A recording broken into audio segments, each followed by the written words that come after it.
kabayan. Ito. Dito tayo ngayon sa Davao City, sa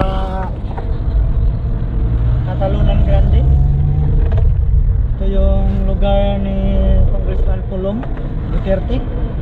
Ito yung green na waiting shed. Yan yung gym nila. Ito na nga, ito yung barangay nila, oh. Sa right side yung may ambulance, yun ang barangay nila. So, ang ganda ng barangay nila. Tingnan natin kung gaano kalinis itong lugar ng Catalunan Grande, kung paano nila ito inalagaan.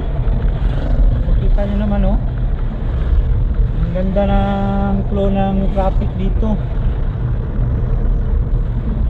So ito, oh, wala kang makitang basura. Ang dami nga lang ditong sidecar.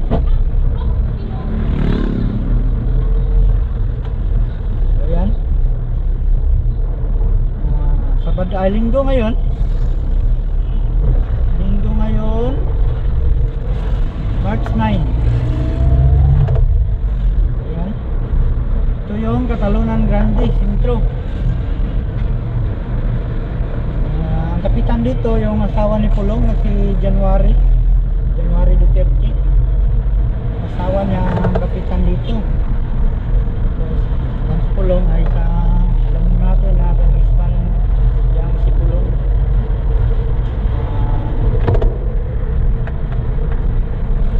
Sa mayor dito ay si Basti Duterte. So ganito dito. Ganito lang ang traffic dito. So ito, isa na ng traffic dahil ang dami kasing crossing dito. Sa unahan, daming crossing, daming nagliko, lalo na ngayon linggo na nagsisimba. So ganito, medyo traffic ngayon.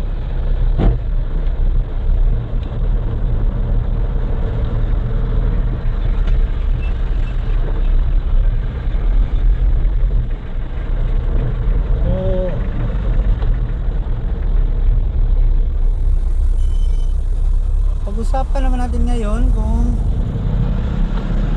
bakit nag-umpisang gumulo itong Davao, dahil narinig nyo sa balita nga, harapan na ngayong pang-hold up nila, lantara na. hindi ko mag-gets kung bakit nangyari yan. Samantalang ilang dekada ko na dito sa Davao, wala pa akong nakitang ng hold up ng ganun ka tapang. Tatlo sila, tapos isang motorsiklo. Isa lang yung motorsiklo, sira pa. Tapos ang tapang nilang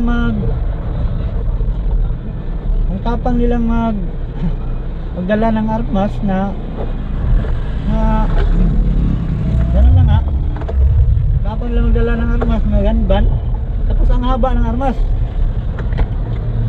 Maintindihan sana natin kung yung armas nila is 45 or 38, yung maliliit kayang sokbit dito sa tagiliran lang. Ilong firearm yung dala nila. So ang hirap intindihin, di ba? Kung paano nila yung nalusutan. Hindi naman taga Davao yung nang-hold up, Dayo lang yung nang-hold up. Paano sila nakalusot sa Davao na ang daming checkpoint, tapos gunban ngayon? Dahil yun nga, pa-eleksyon na. So nagpatupad na ng gunban yung gumilik. So paano sila nakalusot? Yan ang hindi ko maintindihan, hindi ko mag-gets. So parang isipin tuloy ng mga tao, parang may foul play, parang may nag-utos para sirain itong Davao. So nahuli nga yung isa. So yung isa, napabalita nga na umamin daw na may nag-utos lang sa kanila. So sinong nag-utos? Yun ang hindi natin alam kung sinong nag-utos. So pilit talaga nilang sinisira itong Davao. Ito naman, oh, ang linis ng Davao, ang ganda. Dati ang Davao, walang kaguluhan ito sa Davao dati eh. Mga balita-balita dito sa Davao, pag may mga adik, nagsisilayasan sila. Pupunta ng mga adik dito dati, pupunta ng bukid.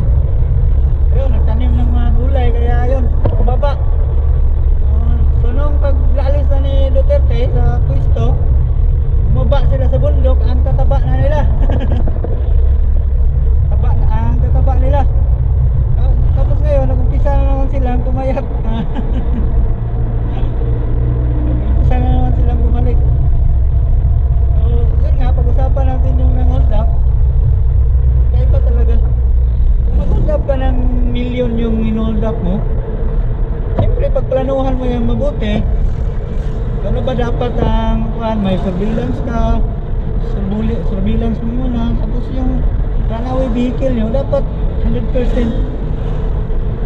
Hindi sana motorsiklo tag-iisa na sana sila, hindi yung tatlo sila tapos isang motorsiklo sirain pa. So yun, nabisto nga sila. So ito na yung paalis na tayo sa boundary ng Catalonia Grande. So ayun, diversion road na yung pa kaliwa, tapos yung pa straight yung papuntang downtown na yan, Matina, Ikulan, yan papunta na. Pag pa right side naman dyan, papuntang Torilian, papunta na yung Davao del Sur, pabalik pa doon papuntang Bukidnon or papuntang Catalonia Pequeño. Ayan. So papunta tayong diversion road. So itong papuntang diversion road, paakyat to pa itong Las Grasas, pagbaba mo maana. So andun yung ginagawang flyover ng Maa. So matatapos daw yun ngayong taon. Abangan natin yung flyover na yan kung matatapos ba yan ngayong taon. Sana tapusin niya ng bagong administrasyon.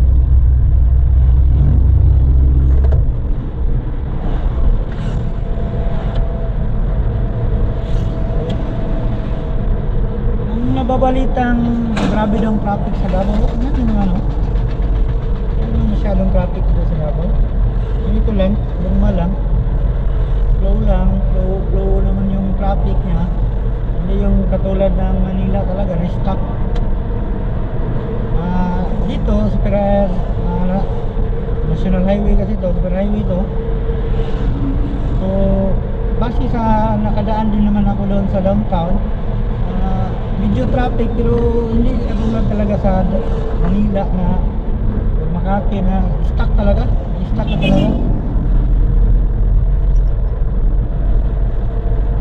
Itong diversion zone, siyempre magta-traffic to kung lalo na paghapon dahil under construction yung flyover.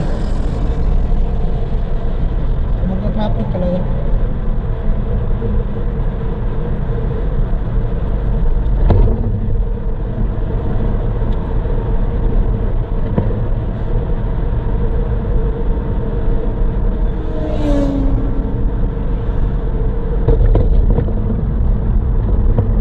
Tingnan mo, wala ka makikitang basura sa Davao sa mga gilid-gilid. Tingnan mo, ang linis. May nag-maintain kasi dito, walis, metro.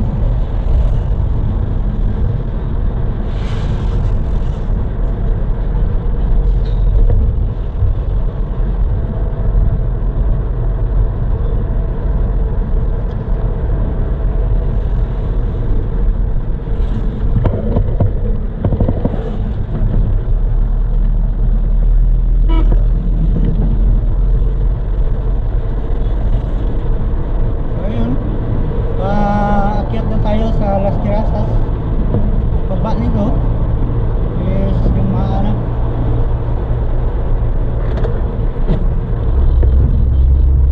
Ayun na nga, ang gobyerno natin ngayon ay grabing kaguluhan na. Dami na nilang problema, dami nilang sagutin ng mga issue gaya ng Bicam, PhilHealth. Saka bumagsak pa yung tulay ng Santa Maria Isabela Bridge. So ngayon, dami nilang sagutin. Ano ang nangyari sa gobyerno? Nakarma nga ba? O ano? Dami kasi nilang pagigipit sa mga Duterte. Dami nilang paninira, mga aligasyon na wala namang mabigat na basihan. So ngayon, bumalik sa kanila yung problema. Itong mga sagutin nila ay hindi simpleng sagutin lang. Billions to, is yun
Dito na tayo sa Las Terrazas. Nakakyat na yan yung Jack Ridge, yung Shrine Hills.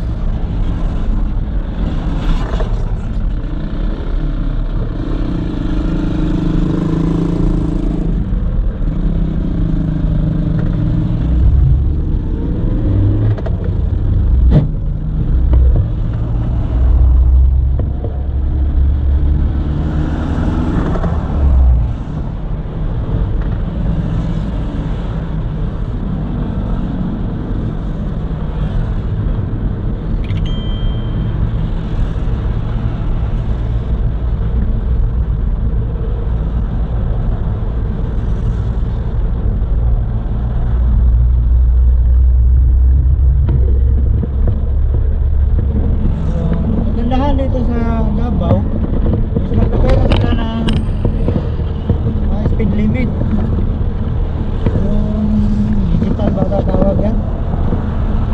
Ayan o, kaya nito pababa naglagay sila ng speed limit dito. Yung kamera ito yan o, yung kamera speed limit.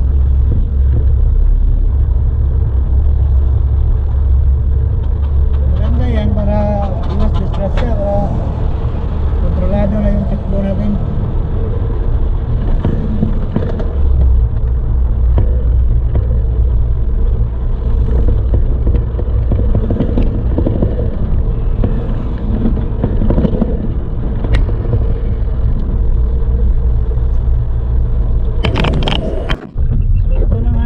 So ito na nga yung flyover. Ito sa Maa. Ito sa Maa.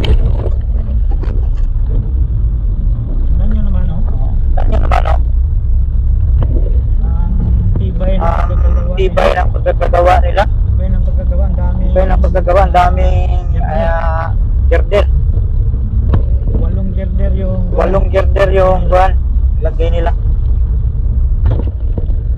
Ganyan katibay ang gawa. Ganyan katibay ang gawa sa Davao na flyover. So pwede siyang dumaan ng mga malalaking truck. So may load capacity naman pa rin yan. Load capacity naman pa rin yan, pero pwede yan siguro mga mga 25 tons. Mga 25 tons. 27. O 27. Ayan. Ayan.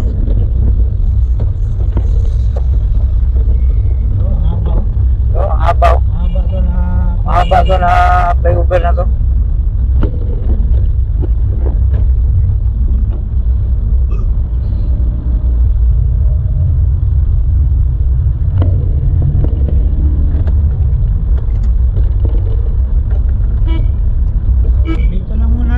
Dito lang muna tayo mga boss. Seryoso muna tayo ng pagmamaneho. Baka mabundol tayo. Ayan. Nakita ulit tayo bukas mga kababayan.